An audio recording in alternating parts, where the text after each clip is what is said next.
They said, we've never seen this amount of Africans in That's wonderful. in St. Albert. I said, yes, we live here. So now you made them visible. Exactly, Yes. exactly. That's wonderful. Yeah. So that was the role that you adopted. Exactly.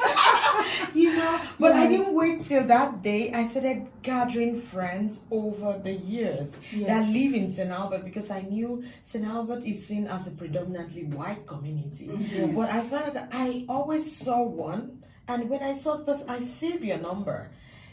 And that is how, over the years, even from 2019, I have kept on, will I say, bringing lots of people into the community to tell them, hey, this is what we're doing. You know? Yes. We're growing. And that's a wonderful thing to do. That's a wonderful thing to do. What we wanted to know was, okay, so you did explain that you started bringing people together in the WhatsApp group, but when did it become an idea that this needs to be an organization? Okay, so first the idea started, I started it in June of 2019, and in July I already started gathering the group, and by the time I gathered and we had our first event, now you begin to think, so what else do you do? You've done the evening in the park. Yes. What else do you do? And I started thinking about, you see, lots of people in St. Albert, they don't know about Africa and African cultures. Let's gather and do something about African culture. And I also found out that we really found ourselves volunteering in the community. Yes, that's so true. That would be something people of color really step up to volunteer. Yeah, something like that. For whatever reason. And sometimes it's not because they don't want to. Sometimes they don't know. They don't know. Exactly. Or they're just not sure where Exactly. they can step in. So by the time I was now talking with people, I also now found out that, hey, there's something also called Black History Month. So if we're going to do Black History Month, it's a popular thing that people do in North America. We have to have an association where we're going to get registered and we're going to seek for grant, because those things are going to be expensive to have a big event, rent a venue. So we started in August of 2019. Then by August, by the time we finished by September, I started gathering people together and say, hey, would you like to be a part of this? I want you to come in and, be in the board. So that's when I now thought about registering. I just picked some people thinking, okay, you're passionate about this, come, let's do it. To selected people from different countries, to be a part of this group. And in October of 2019, we registered a not-for-profit. Yes, it was faster because we were planning to apply for a grant for Black History Month the next year, right? So I had to get things together, put my money and register the group, get a group of people, and we registered as a non-profit in 2019. And as soon as we started in September, that's when we also found out that there was something called Alberta Culture Days. We never knew such things existed. So once you started getting together as a group, then you began to see the opportunities that you had. Exactly, of things that we could do, involved in to project culture, because to get people to know about other people that exist in the community. That's exactly right. Yeah, and recently I visited St. Albert for the Taste of Africa. Was that organized by your organization or by the club? Yes, it was organized by the African and African descendants. This year was our third Taste of Africa. We had the first one in 2020 before COVID hit. Yeah, so we had the first one. It's so well attended. People loved it. It was well organized. Congratulations! Thank you. And I enjoyed the food. Awesome. Yeah. Thank you for coming. It's funny enough, it's something that St. Albert residents are gradually looking forward to every year, to that bit of culture in St. Albert. I attended this year's, and I must say you're going to have to find a larger venue. I know that's something.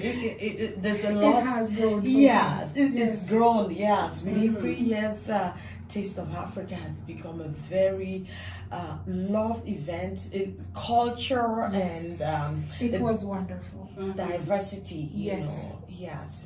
You know, the first one we had, somebody said, it is the blackest event going to be happening in St. Albert. But you know what I like about this organization, as you said, it highlights the validity of the Black culture. We're not just here by accident. We're here and we have things that we can be proud of. And we can showcase it. And that is exactly what I like about this organization and what it has begun to do. So thank you so much for your efforts. Thank you. And what other cultural things are you doing with the kids so that they know who we are, where we come from, our culture? Do you have any cultural activities that you're teaching the young ones so that they never lose who they are? Exactly. See, we also started what we call It Takes a Village to Raise a Child. In October of 2019, we had the first It Takes a Village, and we got our kids together, we got elders in the community to come talk to our children about their experiences. You know, we had Minister Casey Mado then came and told the children the value of them being in Canada, the opportunities, because we all came from Africa. Some of us came directly from Africa. We know the challenges, right? And here we are, you know, with lots of opportunities. So our It Takes a Village youth event is an opportunity for us to talk to our children as a community, the importance of respecting elders, the importance of valuing community, because you know sometimes kids grow up and like, oh, I'm a Canadian, I'm not like, no, there is still our cultural values, the importance of community. So during It Takes a Village, we talk to our children. We had the first one in October of 2019, and the next year when COVID hit in 2020, we had another one, and we did that one for kids grade 7 to 12. And in 2021, we found out that we don't want to leave out the younger kids, so we had one during the spring for kids kindergarten to grade 6, and during the fall we had the one for grade 7 to grade 12, and we talked to them about the educational pursuit, you know, choosing a career, and talking about speaking up and staying out of trouble. You know, so those Very things that you understand, those things, you know, sometimes what we parents talk to kids, you know, they're like, oh, they're bothering me. But sometimes when an outsider talks to them, they kind of listen. You know, so we get per se, there are elders in the community, but outside people to reaffirm those things that we're talking to our children at the back, that you represent a group of people. Even if you might think you're the only person in your school, you'll find out that if you're doing well, you're representing us. And if you're doing badly and causing problem, you're also representing us, because they're not going to say you're the only one doing it. They're going to say, all the Africans, that's what they're doing. So that is why represent us good. Let it be that your reports coming from you will be a good report. Represent. So it's when we gather them together and we make them feel we value you, you are our future. We make money available to it looks like a party for our children. You know, but at the same time we're talking to them that you are our future. Yes, and they should never lose that spirit of Ubuntu. Exactly. Oh my goodness. Yes, I always love to hear that word, Ubuntu, that you're together. You know, when you see your other person, like, you don't want to make them like a stranger. Just know that you're a brother, you're a sister. That's why we'll bring them together. Because if you're all separated, you will not know who is your sister. That you're many in this community. You're not alone. You are so many. You understand? So wherever you see your brother or your sister, make them feel welcome. You know, so it's when we gather together, we can talk to them like that. Yeah, that's wonderful. That's wonderful. Very wonderful. What I wanted to know is, who has access to your group? Is it only to people who are in St. Albert? The thing is that we've had people that are interested from other communities, but the thing we say, we don't just want people to just be in a group and not participate. And because there are lots of groups out there, most countries have their group. And if we now say everybody in Edmonton area just come and join, we will not be able to manage it. Yes.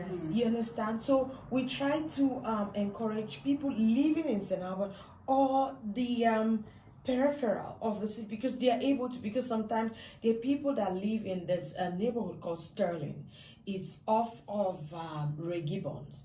Those people, most of their kids come to school in St. Albert. So we always encourage people that either your kids are schooling in St. Albert, or you are working in St. Albert, or you are actually doing something, because if you don't come to St. Albert, you don't have any connection to St. Albert. Yes. Why will you want to join a St. Albert group? Because you will not be able to participate. Because if we are talking about, we say, oh, we're going to the community center, you don't know anything about that. Yes. Because you don't live there. So we say people that live in St. Albert or have something to do with it, either your kids are coming to school there or you are working there. There's something that connects you to St. Albert, Yes. so that you will understand, and you will, if we say, oh, this road in St. Albert is going to be closed, you're going to be impacted. So because we try to give those kind of information in our group to say, hey, see what's happening in St. Albert, so the person will be able to connect.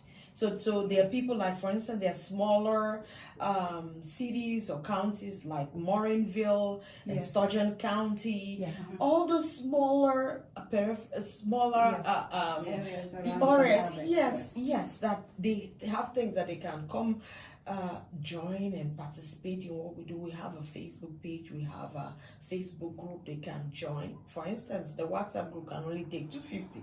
Yes. So if we now take everybody in Edmonton, no space, because people wake up at different times of their lives. Yes. There are people that you That's meet true. in January, they're not interested in community, they just want to be by themselves. But over the month, something now happens. And it just occurred to them, because I've had people like that. Yes. You meet them, they say, okay, now I'm fine, I'm good, I don't want to be a part of it. But over time, somebody now gets married and has a child, I'm like, oh, I'm in St. Albert. Now I Yes. know. Oh, now I need a community for my Yes. child. That's why they join. Yes. And I understand, and this is why I needed to ask this question, because it is important that the group has a connection, so that they are committed to it. Because if they're coming from far away, they're gonna say, okay, I can't bother to go that far this evening. Exactly. And so meanwhile, you put them in a group, and when you put them in a group, you don't want to take them out, because somebody will think that, oh my goodness, she's being authoritarian. But Yes. the truth is that we need people that are committed and passionate, and that's something I've seen over the years. It's good to have people that are passionate And committed. uncommitted. If you have people that are not passionate, you'll just be shouting and screaming, nobody's responding to you. So those are people that are passionate about connecting with others. Yes. And I can see that you have that passion. Yes. You connect not only African descendants, but you are in the Lions Club, you are connecting ladies, and this is what I'm hearing, that you have a passion, A passion to for the connect community. and to unite. Yes, and that's wonderful.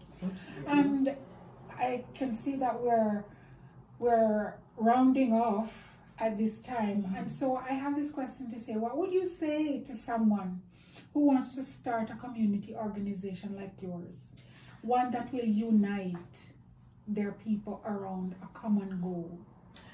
I would say first start with just being friendly with people when you see them. Don't just wake up one day and say, I just want to start a community group. First, while you're going through life, when you see people, smile. How are you? Make time for other people. Yes, make time for people. That is when you will now see, because I've actually started other groups, and sometimes I'm like, oh no, this is not working. And I stop. So first connect. Sometimes you connect around common interests. You understand? You can connect neighborhoods, because besides this, also for a few years ago, I organize, although I'm still organizing the block party for my street. I've been doing that for 6 years. You understand? So it's not just for the African community. I'm also involved in what happens on my street. You know, at some point they had somebody that was organizing the block party, and the person moved, and people were like, "We don't know who's gonna do this." I'm like, "Okay, I can do it. It does nothing." Yes. You know, so that's how I started connecting people to do the what we call the block parties. It's a very well encouraged thing in St. Albert for people to have block parties and get neighbors together over food, and you chat. It keeps the neighborhood you know, safe. So what I would encourage the person is start being friendly, you know, connect with other groups. When people are doing things, you know, go support. That's what I do. When other people are doing, even in Edmonton, I buy tickets and go support them, you know, so that's how I keep connecting. I keep making friends.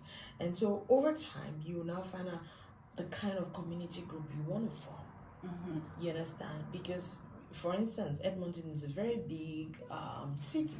Yes. So for you to create a community group, you have to find out who are the friends that you're going to gather, what kind of community group you want to form. But it has to be over time from your interest, from the connections you're making.